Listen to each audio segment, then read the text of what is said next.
Hi everyone, and welcome to Investing Strategies. It's Alissa Coram with Investors Business Daily from the Nasdaq market site in Times Square. Today, we're dissecting the stock market's direction.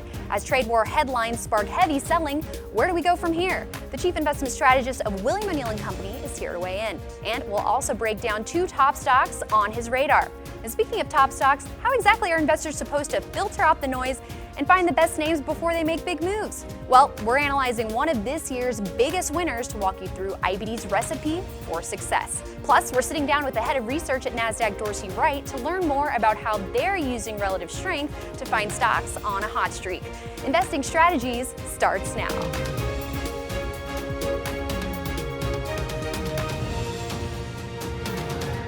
All right, now before we get started today, just a brief word about our new show. Our mission here is to help you make smarter decisions with your money by providing actionable insights. That includes analysis of current market conditions using IBD's proven market timing strategies to determine whether you should stay in or get out of the market. We'll also be discussing trade ideas with a focus on standout stocks from top sectors that have the greatest potential to continue moving higher.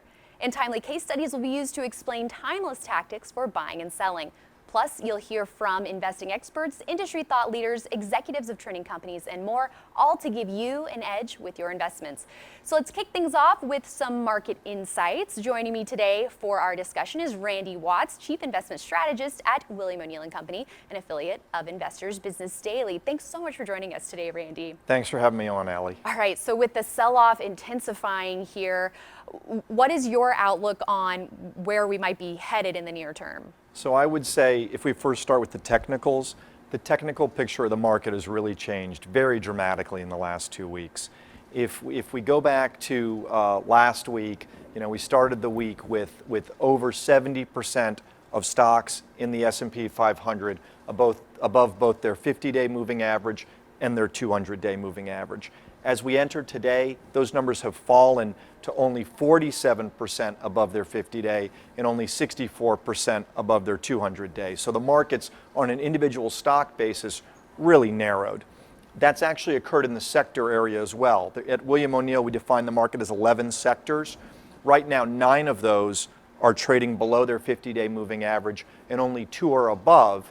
And the 2 that are above are defensive sectors, utilities and consumer staples. So the character and tone of the market has really changed over the last week to get much more negative. Right, and with this tonal shift, it's not really the right time to be buying stocks. Would you say, at least IBD's methodology says you don't want to be buying stocks when you're in a correction type environment, because we don't know when the bleeding will stop. We don't, and we really like to take, as you said, our direction from the market. We think now is the time to actually be reducing risk. Clearly the market is much weaker than it was, and I think what's driving that is a couple of things. The first is the U.S. economy this year has really been driven by consumer spending. Consumers about 2/3 of the economy, and consumer spending has held up pretty well this year, as we saw in the second quarter GDP numbers. Business spending, though, is another matter. I think what's going on there is that people corporate executives are worried about making a capital allocation mistake, and they're not sure how to allocate capital right now given what's going on the trade front. So for example, if you were to build a new factory, where do you build it? You don't want to build it somewhere where there's going to be a tariff issue. So business spending is actually down year to year right now. In terms of the escalation of the trade war between the U.S. and China, both last week and today, Monday, I think that is causing the market to have some fears that business spending is not going to rebound this year. And as a result, I think the question for investors is, how long can the U.S. consumer really carry U.S. economic growth? Right, and also factoring into the conditions we're seeing is interest rates. So how would you say that that's impacting the environment here as well, given the big shift in the 10-year that we've seen lately? Sure, as you said, there's been a huge move in interest rates over the last week and a half. If you go back a week or so ago, the U.S. 10-year yield was above 2%. As we came on set today, it's now down to about 1.75 in terms of yield. That's a very, very big move for interest rates. If you look at the 10-year yield versus the 3-month yield, right now that curve is inverted. And it's inverted now by about 26 basis points, which is pretty substantial. Historically, an inversion of 10-year yields versus 3-month yields leads to a slowing in the economy over the next 12 months. So clearly bond investors, as opposed to stock investors, are really expecting much worse economic growth over the next year. And in addition, if you look at what's going on with bond investing as well, people are now forecasting another rate cut in September for the Fed. So even though Powell in his news conference a week ago was a little bit more neutral than people thought, bond investors think that there's many more rate cuts to come.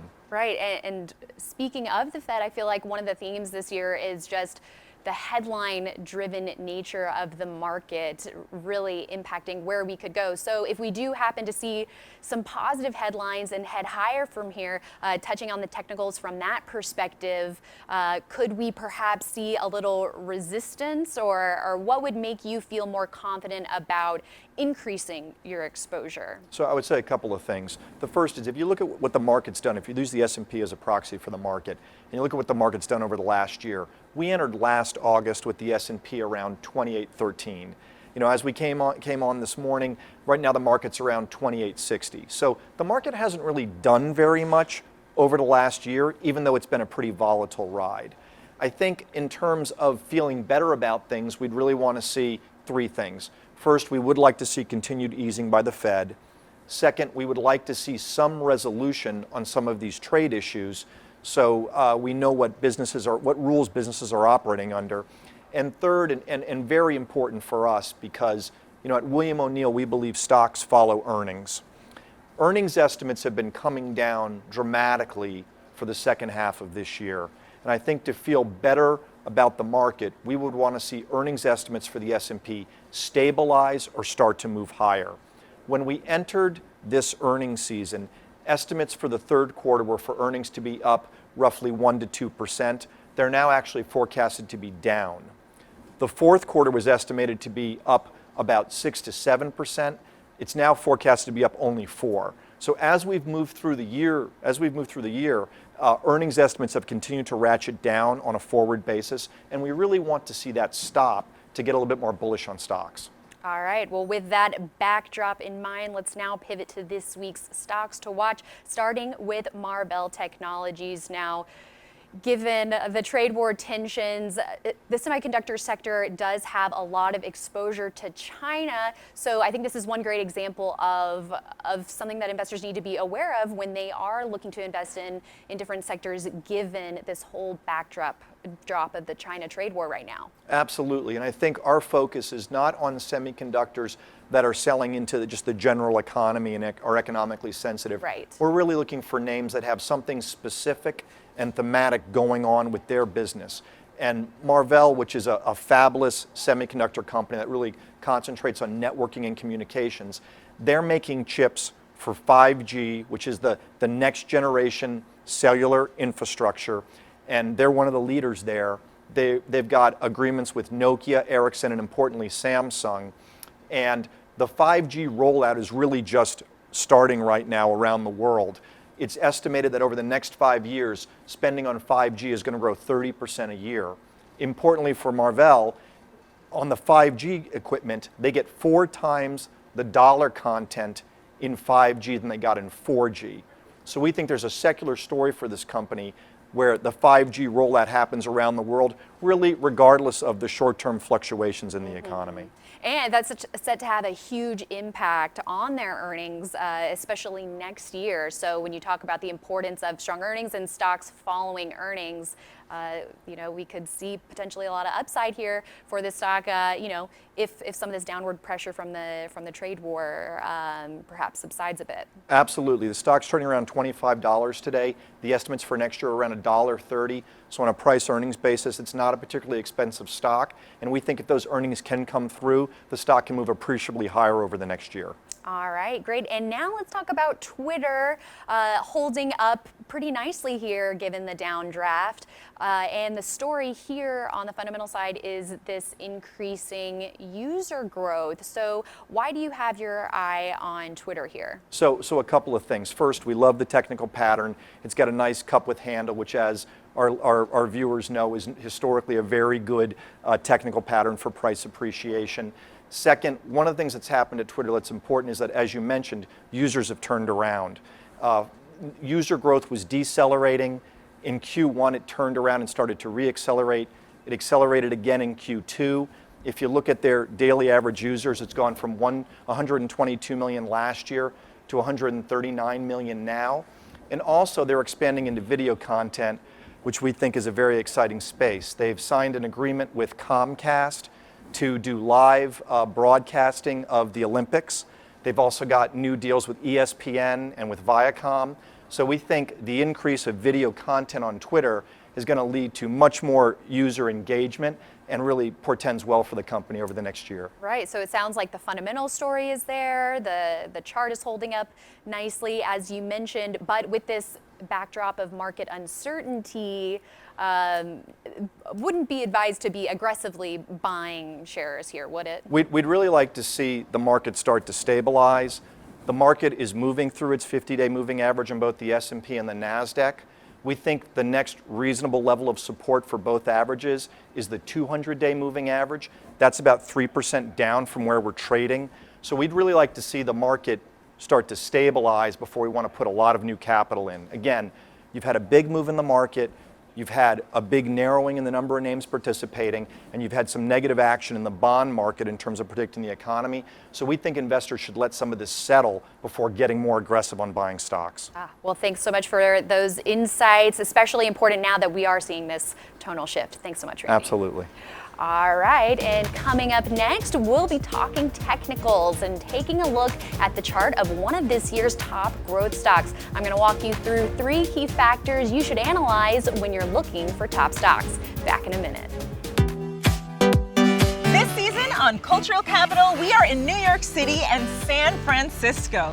Come with me as I tour some of the world's most innovative companies, from Squarespace to C3 AI, Giphy, and Figma. Learn how CEOs built growing companies while maintaining the ultimate office culture on Season 3 of Cultural Capital on the brand new Nasdaq.com.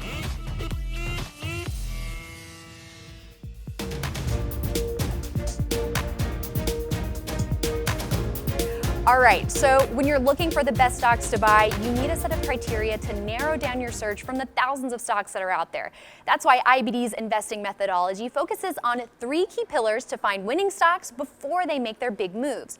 Now, those pillars are fundamentals, technicals, and market conditions. So first, we scan the market for stocks with top-notch fundamentals.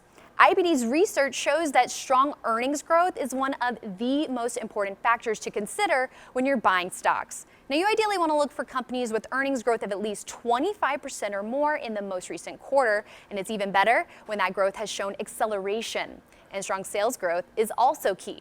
Then we time our buys using technicals. Now, that includes price and volume action as well as relative strength. Before you buy a stock, you want to make sure it's already headed in the right direction, and that's up. We look for stocks to clear prior resistance levels and break out of what we call chart patterns, which are the launching pads that kick off virtually all major stock moves.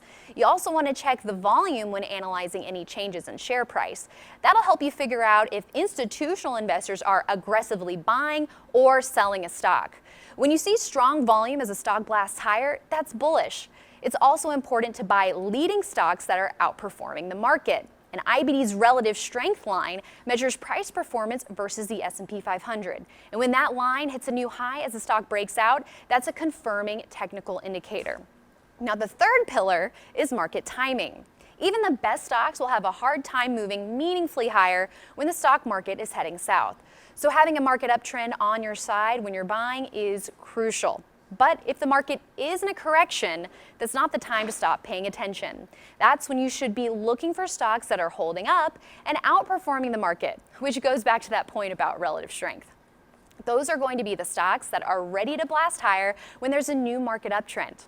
Okay, so now that you have an overview of these 3 key investing pillars, it's time to take a look at an example. CyberArk Software. It's been one of this year's top growth stocks, with shares almost doubling so far in 2019. So let's talk about why. Now, first, CyberArk has great fundamentals. Earnings growth has been between 71 and 117% over the last 4 quarters. And the cybersecurity company's sales growth has been above 30% over the same time frame. Now, during the market sell-off of 2018, CyberArk stock was showing incredible strength as it built a base. Now, when the market was still going down, as you can see here, CyberArk's relative strength line, that's the blue line on our charts, was moving higher. Now, when a stock's relative strength line is making new highs, while the market is making new lows, that's a bullish signal. And this is how IBD's investing methodology gives investors an edge to find winners during weak markets. So savvy investors would have had CyberArk on their watch lists at this time. And then in early January, market conditions improved and the stock broke out of a base, as you can see here, and it was in heavy volume. And it extended its gains on an estimate-beating quarterly earnings report. Also note how the relative strength line was hitting new high ground as the stock broke out, confirming CyberArk's leadership. Shares were able to find support at this 10-week line here in red before forming a new base. And the stock is breaking below its 10-week moving average amid broader weakness. Now, even if CyberArk was holding within a buy range here, you don't want to buy a stock right before an earnings report. That's risky because shares could gap down if results or guidance disappoint. But with shares selling off sharply now, investors who have a position in the stock should use a close below this 10-week line in heavy volume as their sell signal. Now, we will go into further detail on buying and selling strategies in later episodes, but in general, CyberArk is a great example of how you can use IBD's investing trifecta of fundamentals, technical action, and stock market conditions to find top stocks ready to make big moves. And when we come back, I'll be speaking with Nasdaq Dorsey Wright about how they use relative strength to find winning stocks and how investors can implement this strategy in their portfolios after the break. Pick winning stocks with MarketSmith. Growth 250 shows you ideas with big potential. View charts packed with key data. Use pattern recognition to see action zones. MarketSmith by Investors Business Daily. Try 3 weeks for $19.95.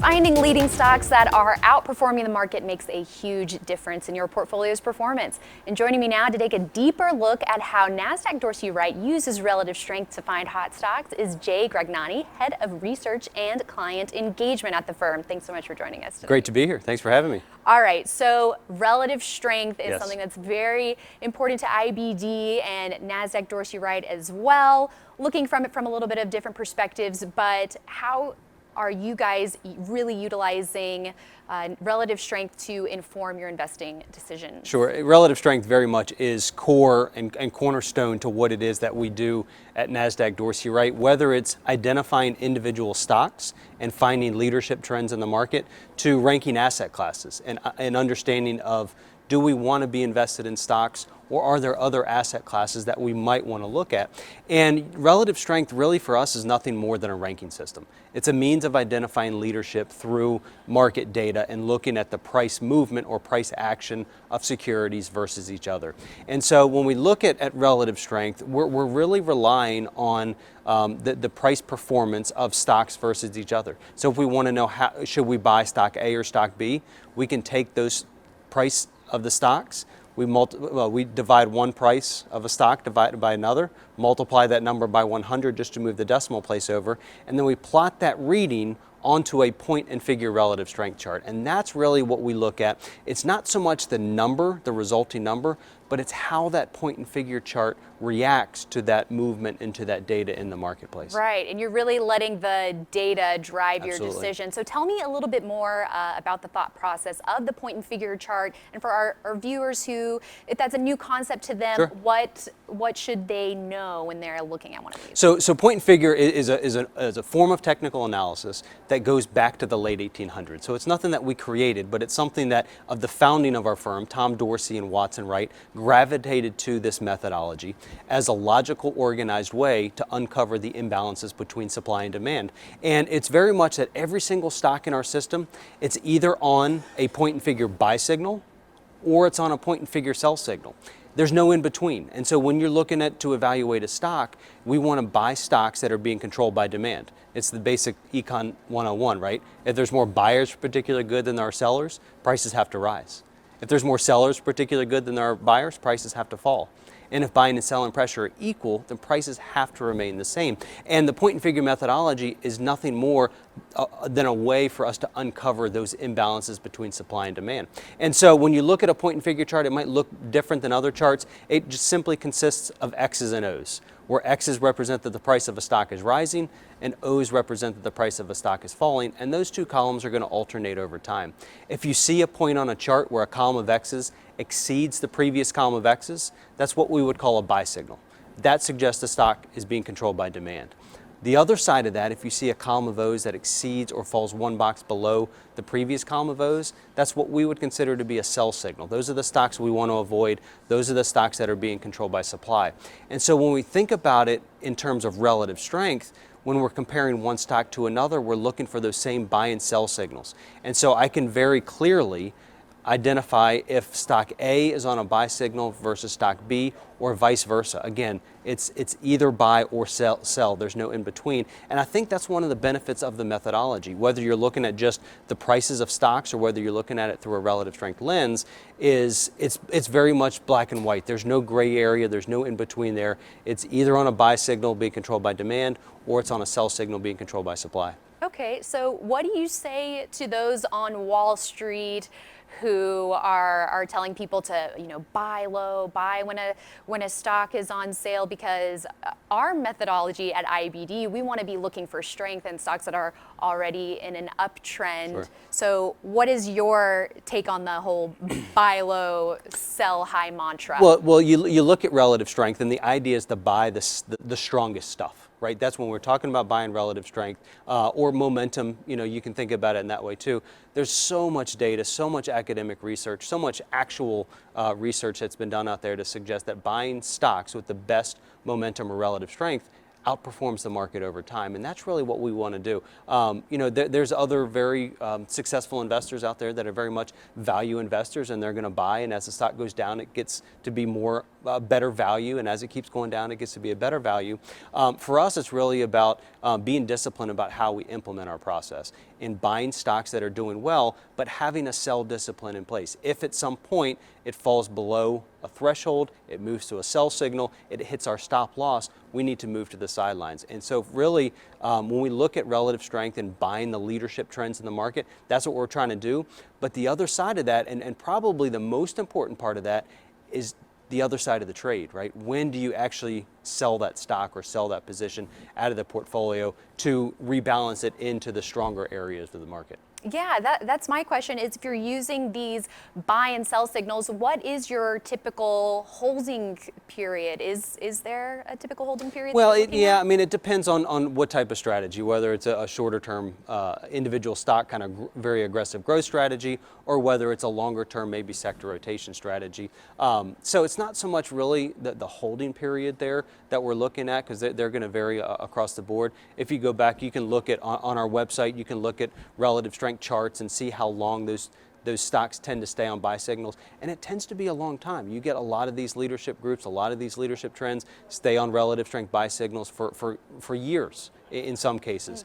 And by definition, in order for a stock to move to a buy signal, to be a high relative strength name in our universe, it has to endure a period of outperformance off of a bottom.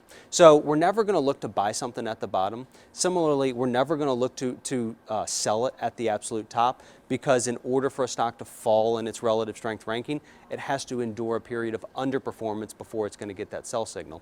But really what we're looking to do is capture the meat of that move in those, like I said, individual stocks. We track ETFs, we track mutual funds, broad asset classes as well. Conceptually, though, the idea is the same. If we can identify those leadership trends and overweight those in the market, while at the same time underweighting stocks and sectors that are underperforming, that's a big deal. That's a huge benefit. And especially even just this year, consider if you take the top 50 names in the S&P 500, so the top 50 market cap names, there's over 70% dispersion between the best and worst performing of those names. that's a lot of potential opportunity to find excess return in the marketplace if we have a disciplined process to be able to identify those trends. And so how can investors implement this strategy in their portfolios? There's a relative strength index, and actually a lot of the stocks on that are a lot of stocks that IBD follows as well with those growth characteristics. That's right.